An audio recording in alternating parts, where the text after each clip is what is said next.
hear me really well. So many things are happening right now. So many things. One, I was like running around telling people, join my live, go join my live.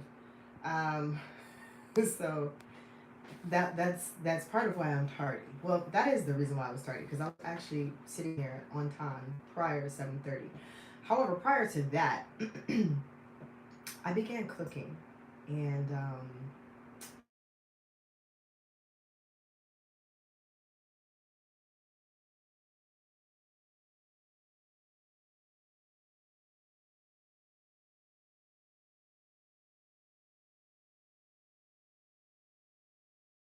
finished cooking.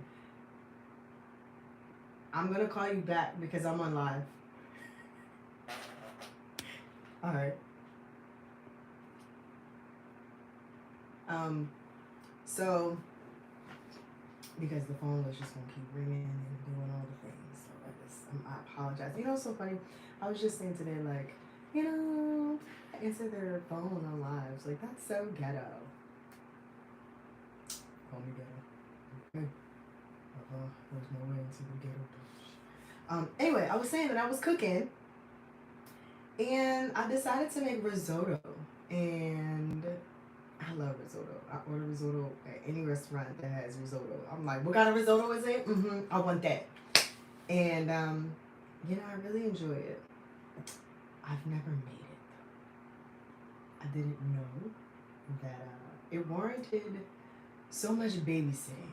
Uh, I had to keep adding water, and aside from adding water, I had to watch it, I had to stir it, I had to do all the things. So I have a whole meal downstairs waiting for me to eat it.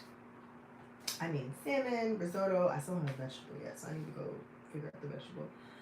But anyway, um, yeah.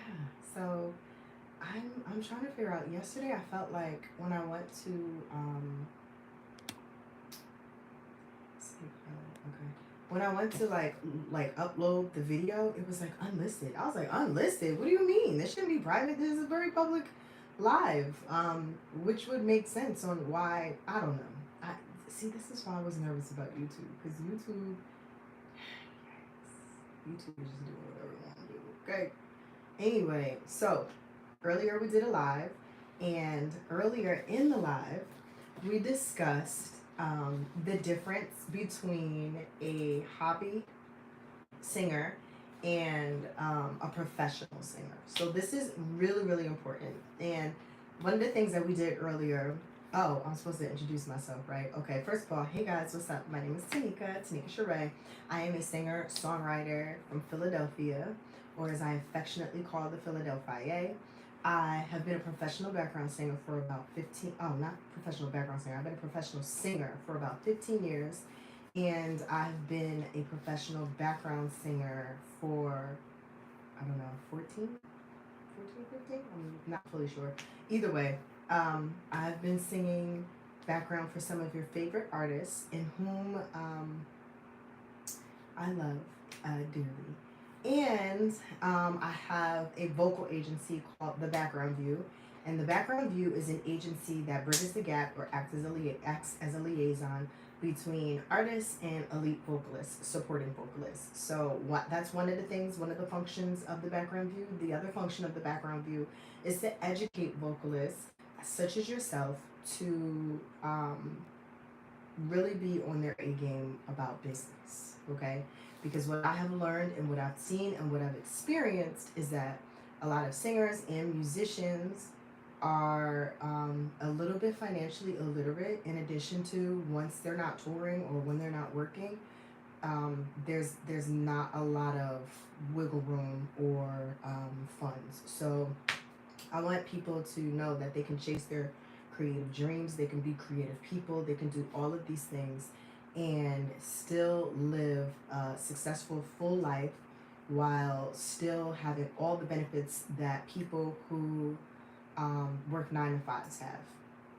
Because I think that there is some sort of idea that you can't. And I think that, some people they just haven't been exposed to it. They haven't been able to truly wrap their minds around or been able to really just experience that, if you will. So they just haven't been educated. And so I just want to help people live a life that allows them to do what they love while still being able to live. And just show them different ways they can leverage stuff, show them different ways that they can come up, show them different ways how they can win. Okay? Because I learned through trial and error, I learned through listening to people's advice. And I just learned from experience and also watching others. So I just want to help and share that information for folks, to folks as well. So yeah, that is me. If you haven't already, please feel free to hit the subscribe button. I plan to do this. I plan to do this all month long. I mean, consistently. So I do start the Instagram. I do start the live off on Instagram where I start the topic off. Then I wait a couple hours and I come back and I double back to YouTube and we go further in depth. And yesterday's live is up, rather, not still, it's going to be up. But we discussed in more depth what the first steps of being a professional singer is, what that looks like, what that means. And on YouTube, I broke down 5 steps that you should be taking right now in becoming a professional singer. So if you haven't seen that, please go check that out. It is up there. Okay, so today, if you didn't catch the beginning, which was on Instagram, the question that I asked was, how do you know if you are a professional singer or a hobby singer? Okay, now, I know this is going to ruffle some feathers, and that's okay. But I think it's important. I think the first step in like changing things is actually accepting where you are or what the truth actually is and just being honest with yourself. Like I think that's like so important. So I think that if you can figure out where you at, what you doing, how it's going down, then you can move from there, right? So the first thing I said yesterday on Instagram Live, I said, hey, the first step in becoming a professional singer is changing your mindset. Okay? That was the first thing that I said. The things that evolve from there, you can see it in the rest of the video, but a lot of things center around your mindset. And today, I'm not going to say it centers on your mindset, but we're just going to say, okay, hypothetically, we've already done step 1, right? We've done step 1 plus the other 5 that I gave on YouTube. Now, the very first thing was about the mindset that I'm a singer. This is my business. This is how I make money. This is what I do. This is how that's the mindset. So you're going to move a lot differently once you accept that and once you know that and once you believe that. So with that being said, we can kind of move into this topic, which is how can I tell if I'm a professional singer or a hobby singer? Now, I read earlier, and I'm going to read it again, the definition of a hobby. The definition of a hobby is an activity done regularly in one's leisure time for pleasure. I'm going to read this again. An activity done regularly in one's leisure time for pleasure. So the reason why I wanted to break down the definition of a hobby, because like I said, I think it's really important to know certain things. Like, you know better, you do better. Or if you know, you know.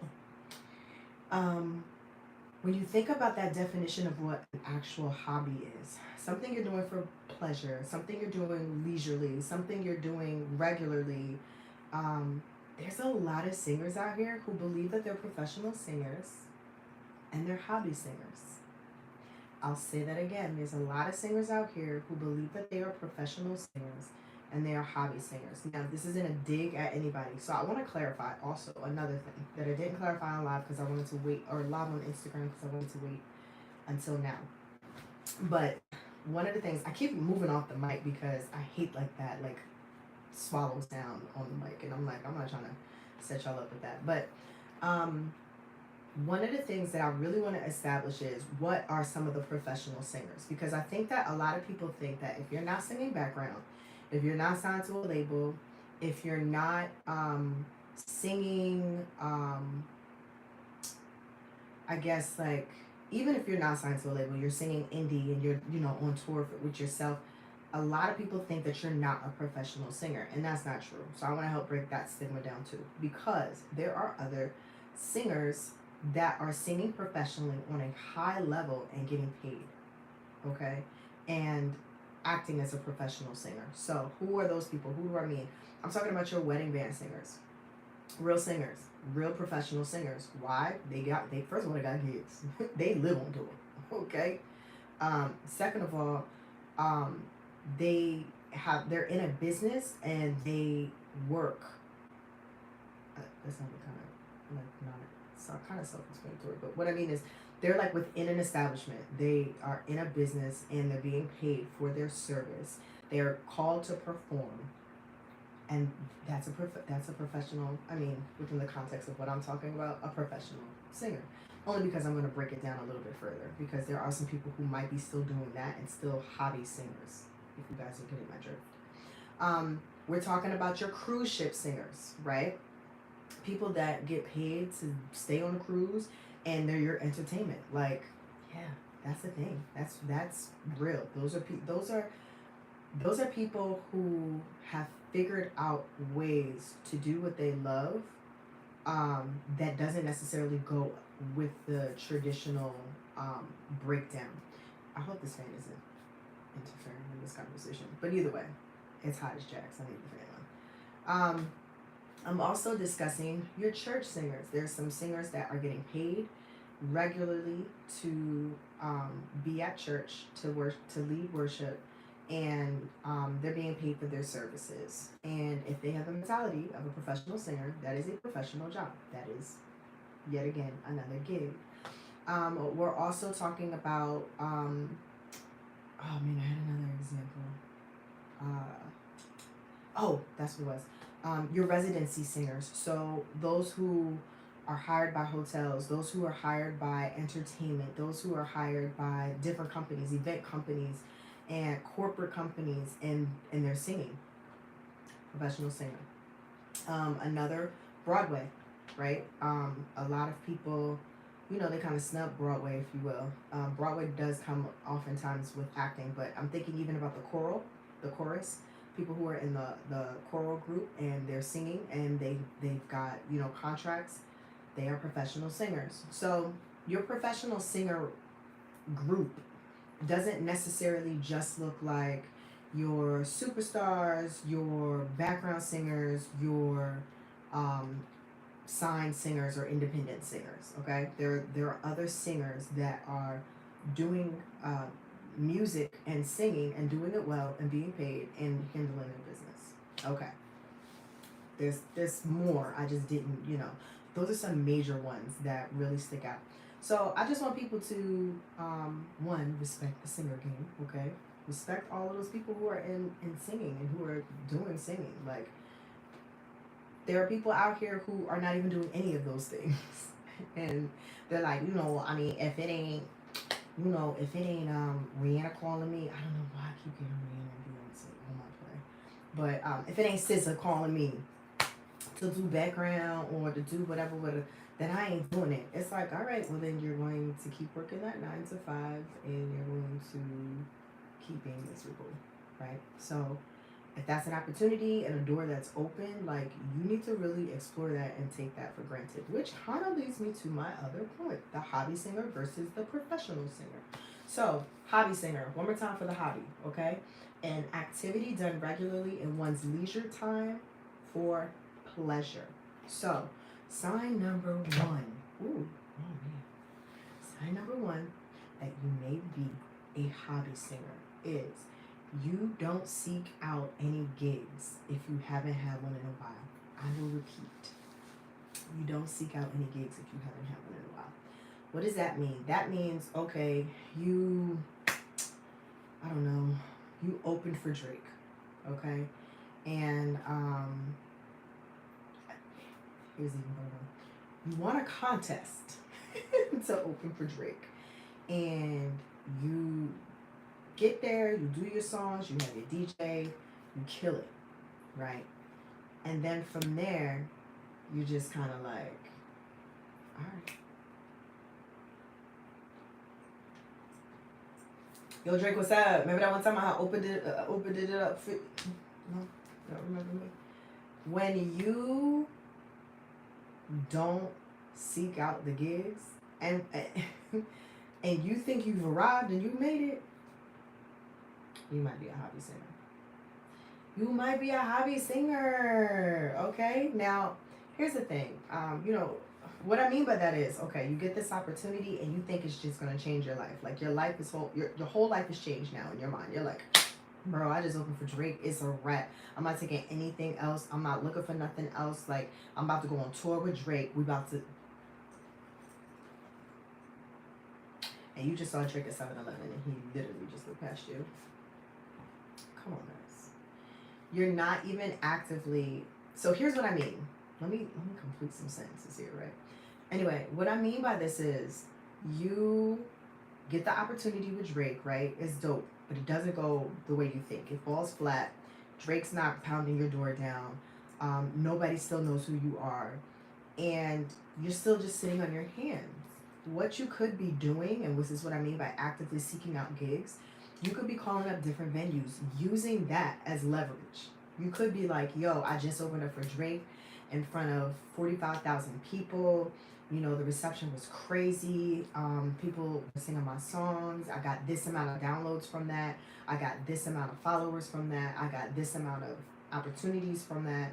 Well, you probably can't say opportunities because you haven't got none. I'm a truthful singer, so I do not encourage stretching the truth.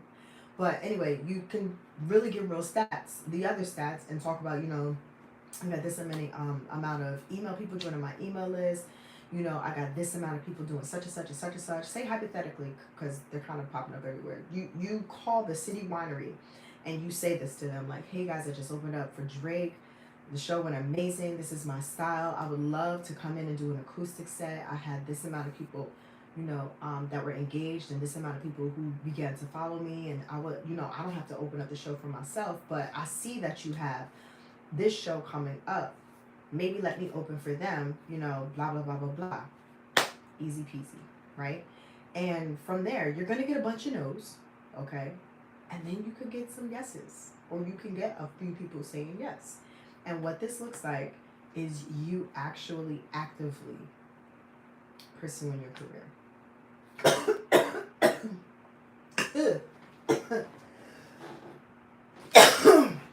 Yikes. My bad. Oh, I don't even know where that choke came from. It's still there. Okay. Ooh, all right. I really don't even know where that choke came from. Literally nowhere. So that's what it looked like to actively pursue more gigs and leverage the one that you had. That's a big deal. Opening for anybody is a big deal, right? You win a radio contest, you win, excuse me, anything. And you're opening for an artist, that's a huge deal. And it's a huge deal because it allows for you to leverage it. You get on the phone with City Winery and you're like, yo, I just opened for Drake at, you guys aren't from Philly, well, maybe some of you are from Philly, but say, down at the Lincoln Center, right? That is like a huge venue. So they know there was a lot of people there. They know there's a lot of people that followed you. They know that if you were in a competition, you were probably the best of what happened. Like they are putting together what's actually happening, and you're using that as leverage. Like, it's so simple to be like, hey guys, I do, and jump on it. They're not gonna want to hear that 6 months later.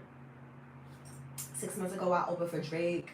He dapped me up. I got a picture of it. Like, they're not checking for that. They're not checking for it. They're not. You do it like as soon as it happens, and you do it consistently. Then say City Winery picks you up. All right, cool. We want you to open for Angie Stone. All right, I'll open for Angie Stone. Yeah, you're only gonna get 15 minutes. It's gonna be an acoustic set. Blah, blah, blah, blah, blah. Then you go to some of these other places that don't mind booking independent people, independent artists, and you say, hey, listen, I just opened for Drake. I'm about to open for Angie Stone.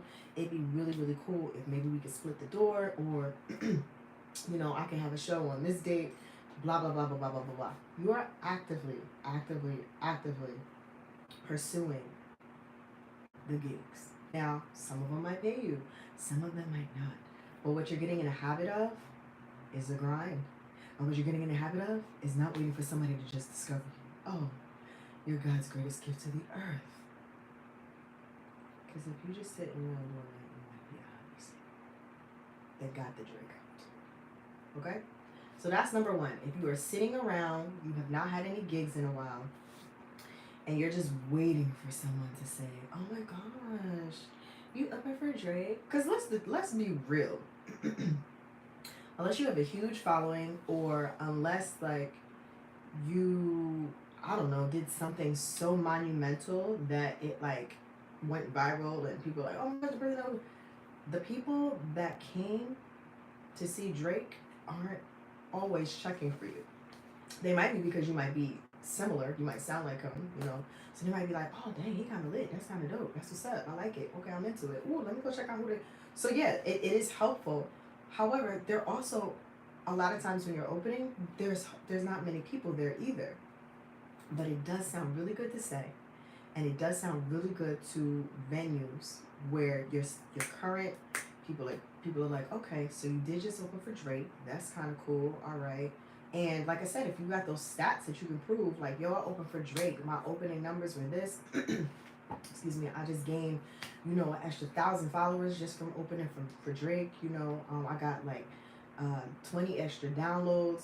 Maybe not 20, but you know, I got like 200 extra downloads, you know, from my one single. My video analytics have just blown up. Like, show people this stuff. And when they see that you are actually paying attention to this stuff, because that's what they're paying attention to, they go, huh, okay, you're about your business. You're not just somebody that's out here and you're just hoping, on a wish and a prayer, that you make it. You're actually serious. And even if I say no to you, I might still take your information and call you back in 6 months when you get your numbers up. Or not. You know, I hate that a lot of this is a numbers game, but I mean, unfortunately, these be the things. I don't know why the choke is still there, but either way. So yes, that is point number one. Point number two, you're not being called to sing. Now, that sounds super shady, right? Because some people just might not be calling you for singing. Like during COVID, I wasn't really getting calls for for singing. It was also COVID, you know. But with that being said, you're not getting calls to sing. You might be a hobby singer. Why is that? I mean, I have an agency, so it's cool, right? That's what's up. But outside of my agency, there are other singers that know, it's a network, it's a group, right? People know. They're like, bro, I can't do this, you know, can you do da da da da da da da da? And so you know these people, you interact with them, you become friends with them, you are doing singer life with them. So they may call you to sub, or they may call you because, you know, you need to fill in here, or they may call you for whatever. When you're not getting those calls, you might be a hobby singer. And you're not just necessarily a hobby singer because somebody's not calling you. It means basically that people don't know. Okay? They just don't know. They're like, who? They don't know who you are. And because they don't know who you are, there may be something that's happening that is making you a hobby singer. You know what I'm saying? Like, they may just, you know, you may not have had the exposure yet, which is another real thing. And at the same time, there's a lot of folks out there who are inexperienced, yet they're still getting calls, if that makes sense. So I'm saying that to say that you might be a hobby singer. What does that mean? That means that you're not putting yourself out there enough. People do not know you and affiliate your brand or affiliate your name with singing. They do not know what you sound like, right? So maybe they do affiliate you with singing, but then they're kind of like, I mean, but what voicing is she? Is she a soprano? Is she an alto? Is she a tenor? Like, what is she? I have no idea. And that kind of goes with what because everything now is so digitalized, right? So the first thing a lot of people are doing is checking out your social. So if your social ain't even breaking that part down, then it's kind of like, and then from there, if I can't even, in the first few posts, I can't even find you singing or what you sound like or what you look like, or you might be a hobby singer. And again, I'm going to keep reading this just for the sake of clarity, but a hobby is an activity done regularly in one's leisure time for pleasure. Sound familiar? Could be a hobby, right? You're just doing it for fun. You're just kicking it. The example I gave earlier was with Bonquisha and Tanikka. And Bonquisha just be hanging out in the studio. Like, she just be chilling. Sometimes she answer the phone. Sometimes she a receptionist. But she ain't looking for nothing. She just want to be there. For fun. Leisurely. Pleasure. Okay? So that is sign number 2, that you may be a hobby singer. You are not getting called. You are not, and not just even the calls, right?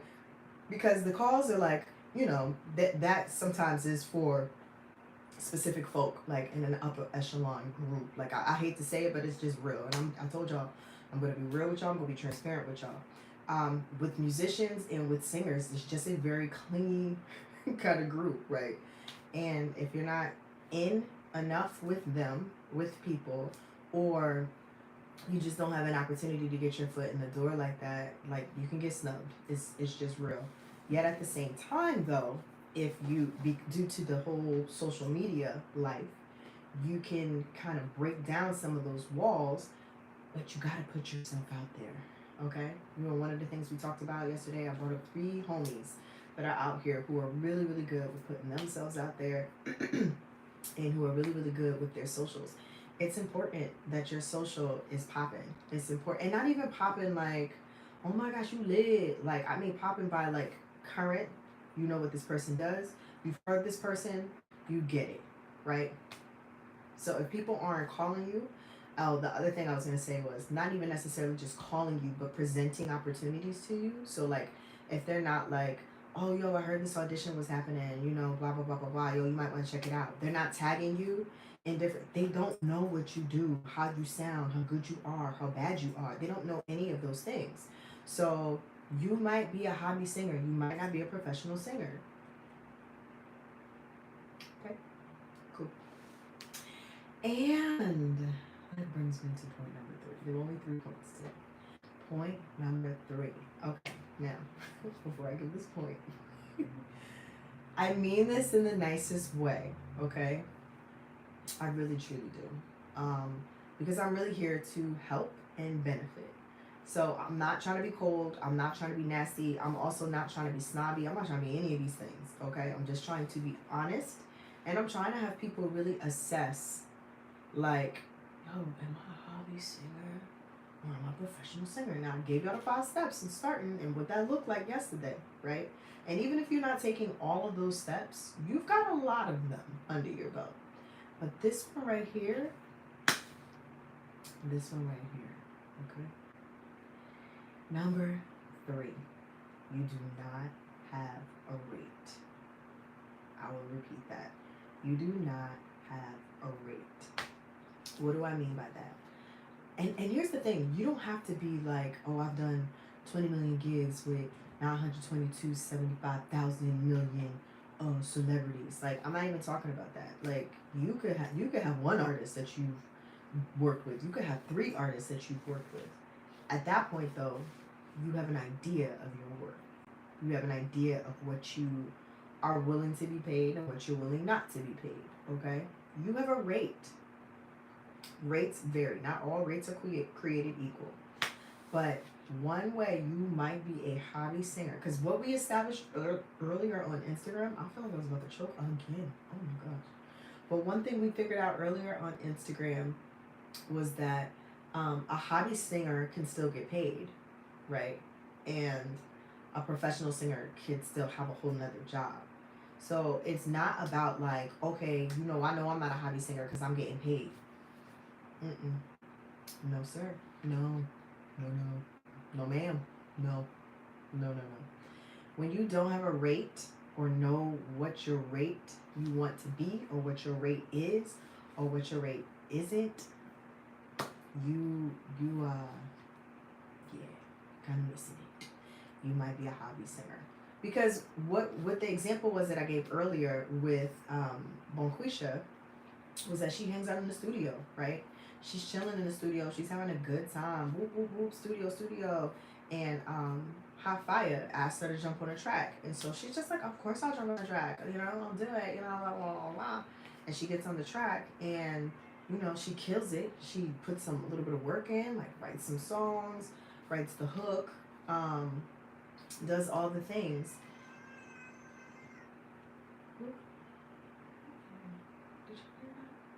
I don't know if that's my neighbor. It has to be my neighbor. It was so loud.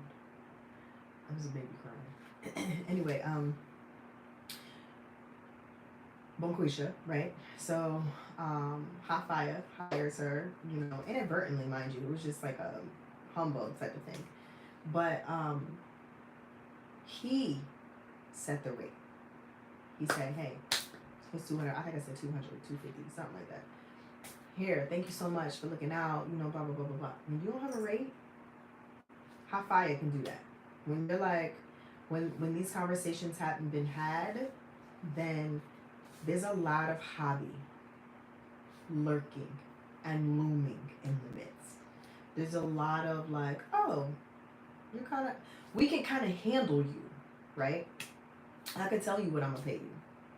You know, I could tell you, and you're just gonna take it because you just here, like you don't care. Like this is a bonus for you, as opposed to this is your profession. You think about, man, I had a good example in one way, but you think about